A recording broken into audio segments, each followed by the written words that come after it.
Hello दोस्तों, चर्चा को जारी रखते हुए जैसे कि कल के क्लास में हमने कहा था कि चर्चा को जारी रखूंगा, तो मेंटरिंग के अपने अगले पड़ाव की ओर बढ़ते हैं, नेक्स्ट लेवल की ओर बढ़ते हैं। हमने कहा था कि सक्सेस होने के लिए हमें एक गोल निश्चित करना होगा। We have to fix one goal and must be focus towards that गोल।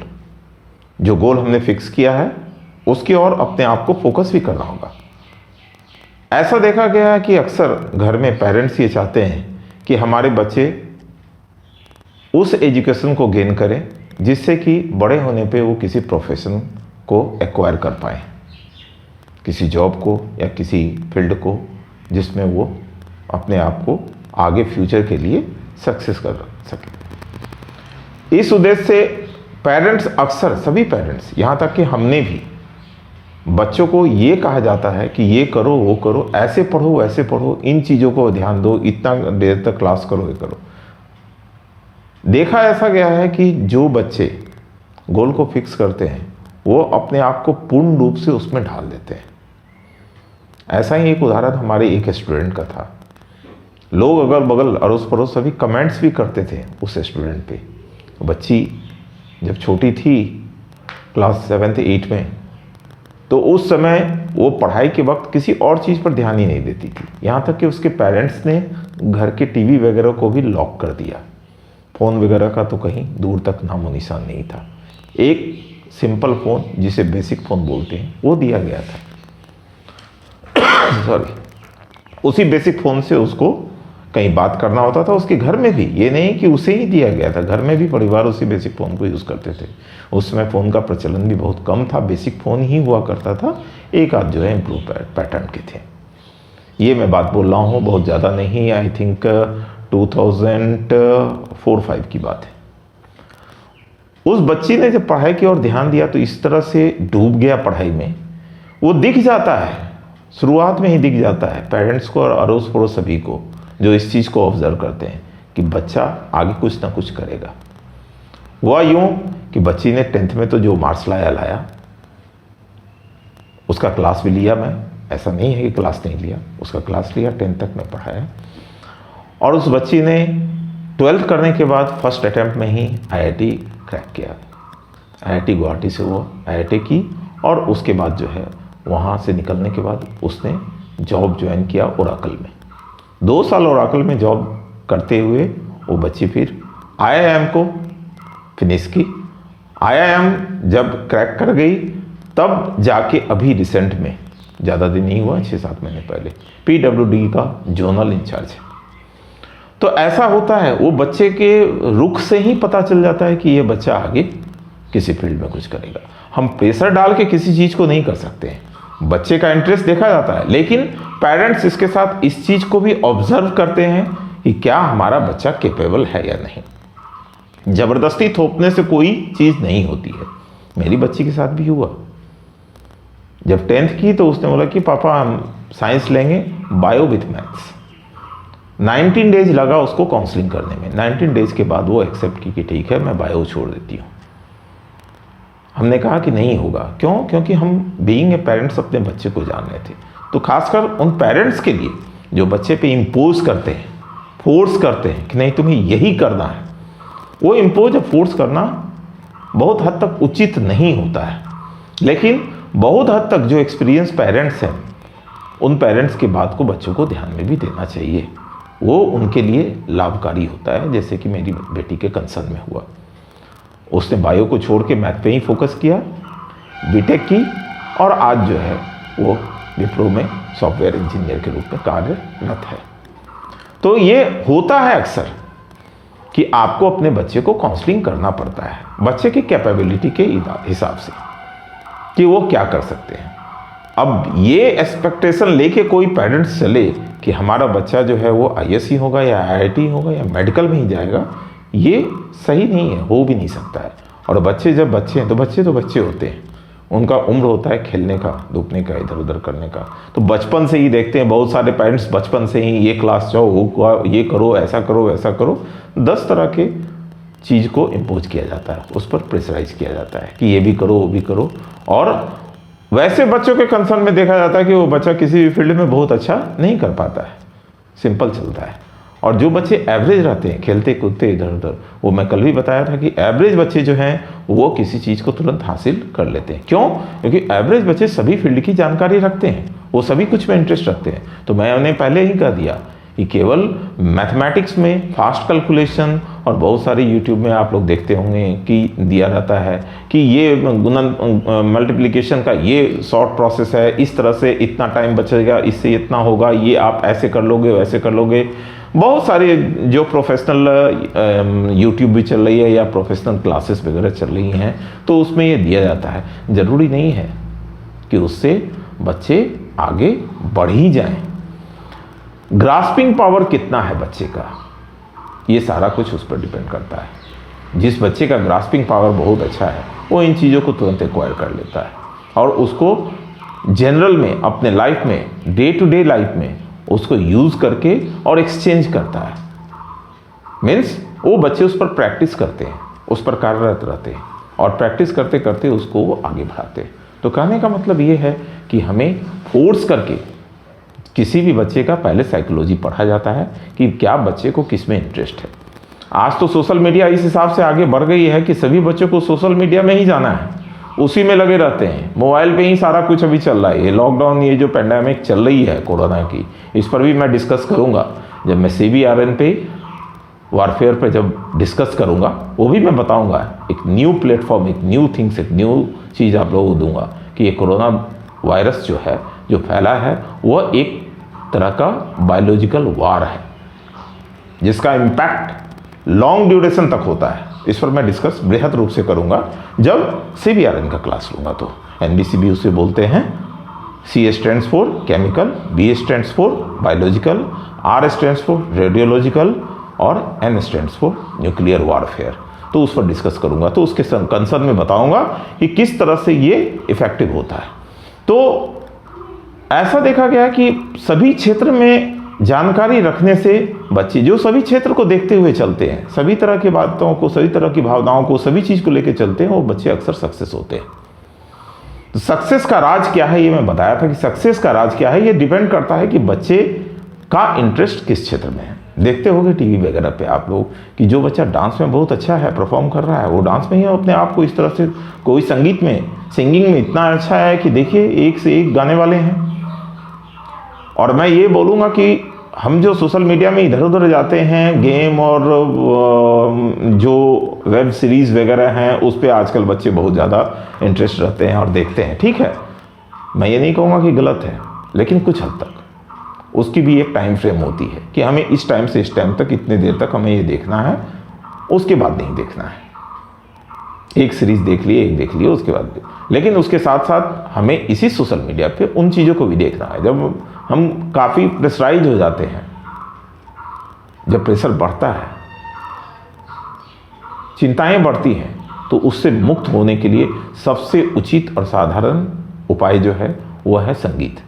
संगीत एक ऐसा क्षेत्र है कि मैं आर्टिकल्स पढ़ा था कि जापान की एक लेडीज़ थी जिसे कैंसर हो गया था बहुत पहले उम्र में ही, लेकिन वो लेडीज़ कंटिन्यूअस मूवी को, चलचित्र को देखा करती थी और उस चलचित्र को देखते हुए अपने आप को उसमें कन्फाइन कर ली और उसी में अपना जीवन काटने लगी। और वो कैंसर रहित लेडीज़ जो है 107 साल तक जी, उसका कोई असर नहीं हुआ। तो ये ऐसा है कि हम अपनी सोच शक्ति को किस हिसाब से चेंज कर रहे हैं, बदल रहे हैं। वही चीज़ देखना पड़ता है पेरेंट्स को अपने बच्चे में भी कि हमारे बच्चे में काबिलियत क्या है, और बच्चे के साइकोलॉजी को पढ़ना पड़ता है कि बच्चा शांत है, बच्चा एग्रेसिव है या बच्चा मीडियम चल रहा है।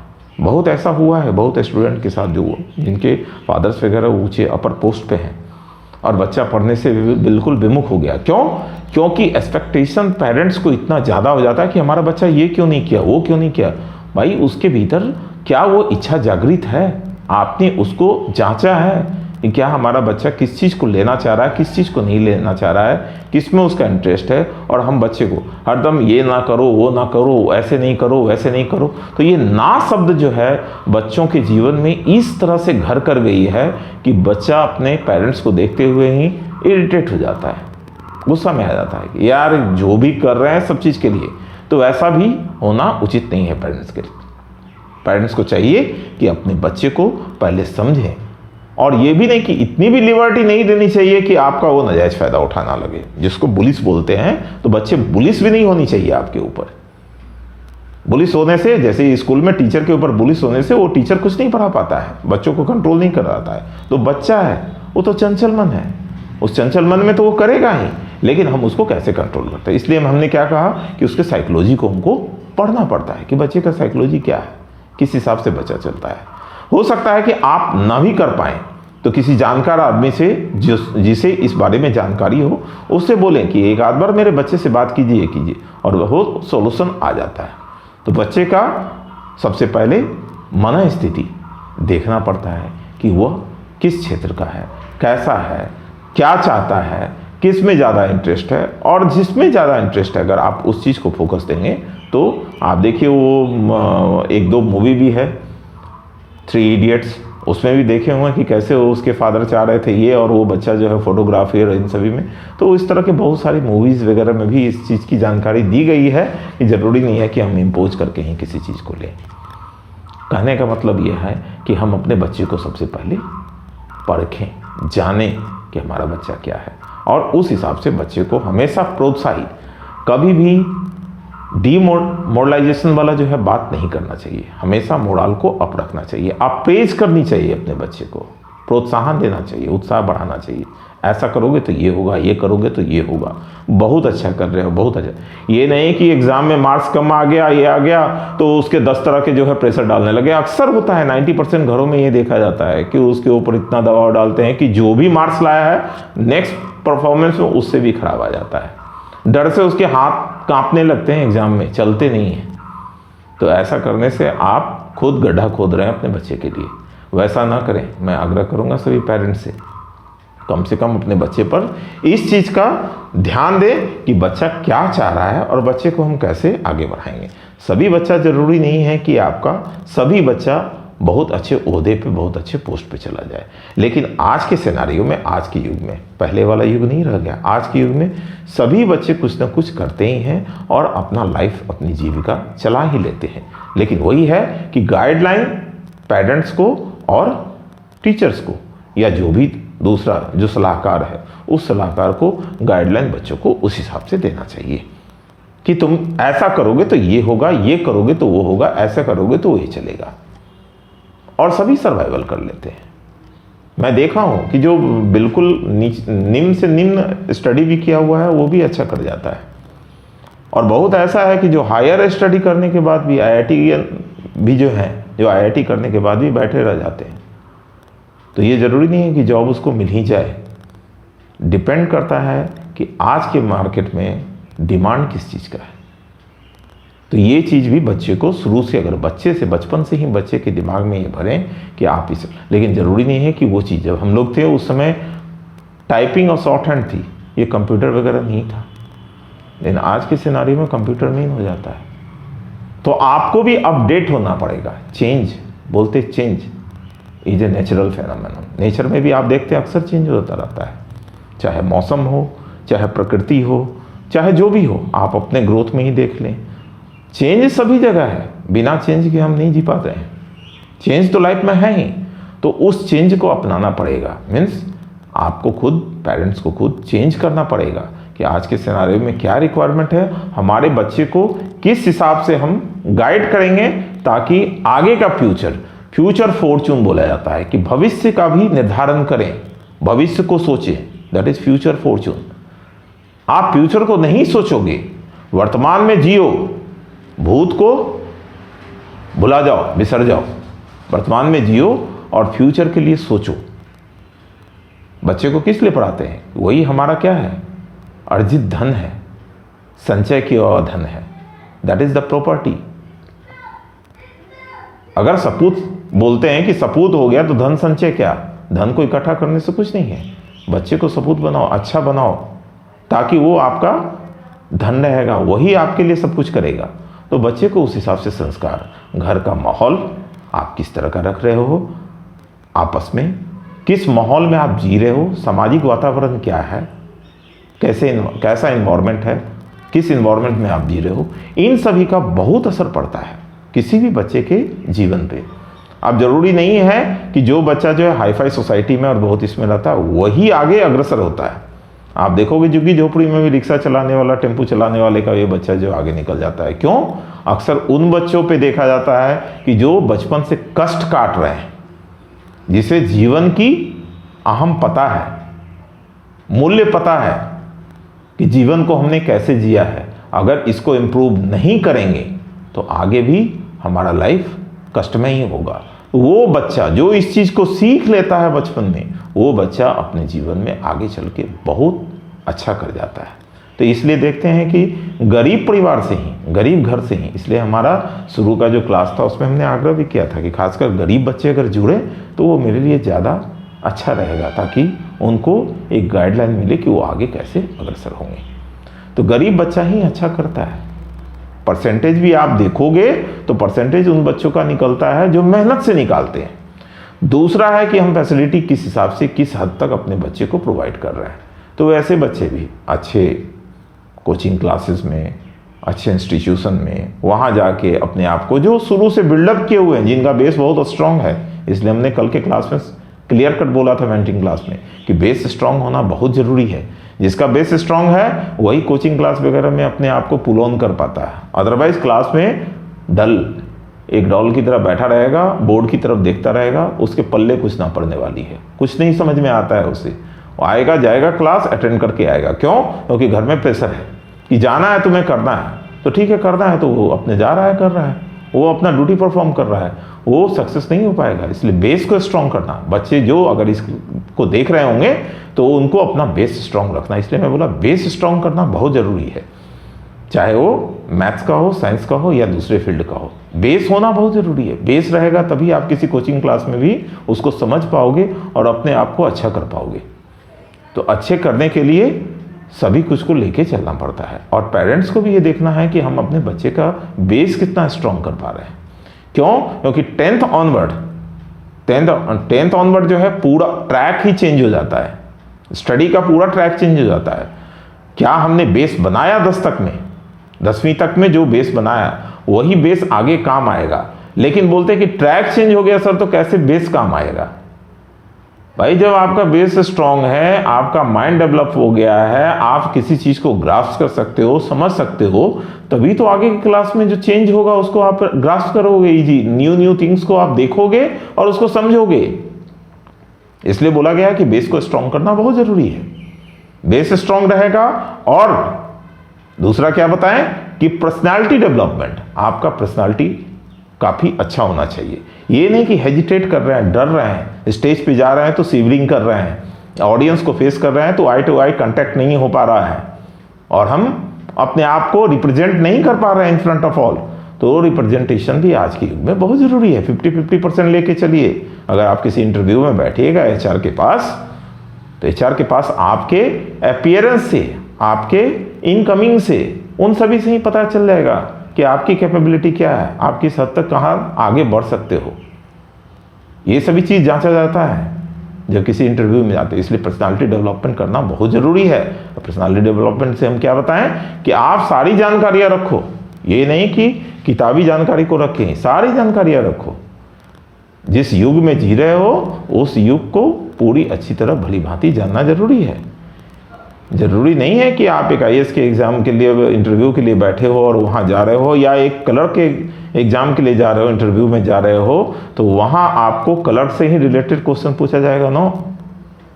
और आईएएस में जो है उस हाई लेवल का क्वेश्चन पूछा, नो। सिंपल क्वेश्चन आपसे पूछ दिया जाएगा, और सिंपल क्वेश्चन में पूछा जाएगा कि नोट में जो अपनी करेंसी जो है उस करेंसी में कितने लैंग्वेज में लिखा जाता है कि ग्राहक को हम इतने पैसा अदाई कर रहे हैं। ये सब चीज़ भी जानकारी में रखनी पड़ती है। करेंट अफेयर को नॉलेज में रखना पड़ता है। आपका अपीयरेंस कैसा है, आप किस हिसाब से जो है अपने इंटरव्यू जो ले रहे हैं उनसे आप किस हिसाब से इंटरेक्ट हो रहे हो, किस हिसाब से अपने आप को रिप्रेजेंट कर रहे हो, इन सभी चीज़ों को भी ध्यान देना बहुत ज़रूरी होता है। इसलिए हमने बोला कि हम अपने क्लास में जो बताऊंगा तो बहुत कुछ ऐसा बताऊंगा जो आपके फ्यूचर के लिए अच्छा रहेगा। लेकिन अभी मेन फोकस है, अगर जो बच्चे देख रहे हैं तो उन बच्चों के लिए क्या है कि आपका बेस कितना स्ट्रांग है, और बेस स्ट्रांग करना बहुत ज़रूरी होता है। बेस स्ट्रांग में मैथ्स के जितने फॉर्मूले हैं, उस फॉर्मूले को याद करना नहीं, रटंत विद्या नहीं रहेगा बेटा साथ में। रटंत आएगा, इधर से आएगा उधर चला जाएगा, उसको समझना है। जैसे अभी मैं स्टार्ट किया था, आई थिंक स्क्वायर तक लिखा था, और 2 डिजिट का 3 डिजिट में शायद नहीं इन किया था, क्यूब का भी लिखूंगा, वो तो अर्थमेटिक या अलजेब्रिक एक्सप्रेशन जितने हैं वो हैं। उसके बाद और भी मेंसुरेशन का है, कोऑर्डिनेट ज्योमेट्री का है, या सॉरी ट्रिगोनोमेट्री है, बहुत तरह का है। उन सभी फॉर्मूलों को एक्सप्रेस करूंगा। ये 2 डायमेंशन 3 डायमेंशन में फॉर्मूला कैसे चेंज होता है, एक अगर ध्यान में रहेगा तो सारे फॉर्मूले उससे ड्राइव हो जाएंगे। अभी जैसे देख रहे हैं कि ड्राइव कर रहे हैं, और उसी ड्राइव फॉर्मूले को अगर हम प्रूव करते हैं खुद, जब खुद प्रूव करना सीख जाएंगे कि हाँ ऐसे नहीं ऐसे ड्राइव होता है, तो वो दिमाग से जाएगा नहीं, वो हमेशा रह जाएगा, वो आपका अपना हो जाएगा। आप उसको जब चाहो तब जो है कहीं भी चाहो वहाँ निकाल सकते हो। तो वो हुआ बेस को स्ट्रॉन्ग करना, बेस को स्ट्रॉन्ग मैथ में। उसी तरह साइंस में, अब साइंस में अगर लाइट चैप्टर को पढ़ रहे हैं तो लाइट में लेंस कैसे बना, कैसे कंस्ट्रक्ट हुआ, इसकी जानकारी जरूरी है। ये नहीं कि उसका छोटा मोटा डिफिनीशन पढ़ लिया, फॉर्मूले पढ़ लिए, हो गया खत्म। नहीं, क्वेश्चन अगर भीतर से पूछा जाएगा, ट्विस्ट करके पूछा जाएगा, तो आप मम हो जाओगे, कुछ जवाब नहीं दे पाओगे। तो इसलिए जानकारी जो है वह भीतर तक लेना पड़ता है।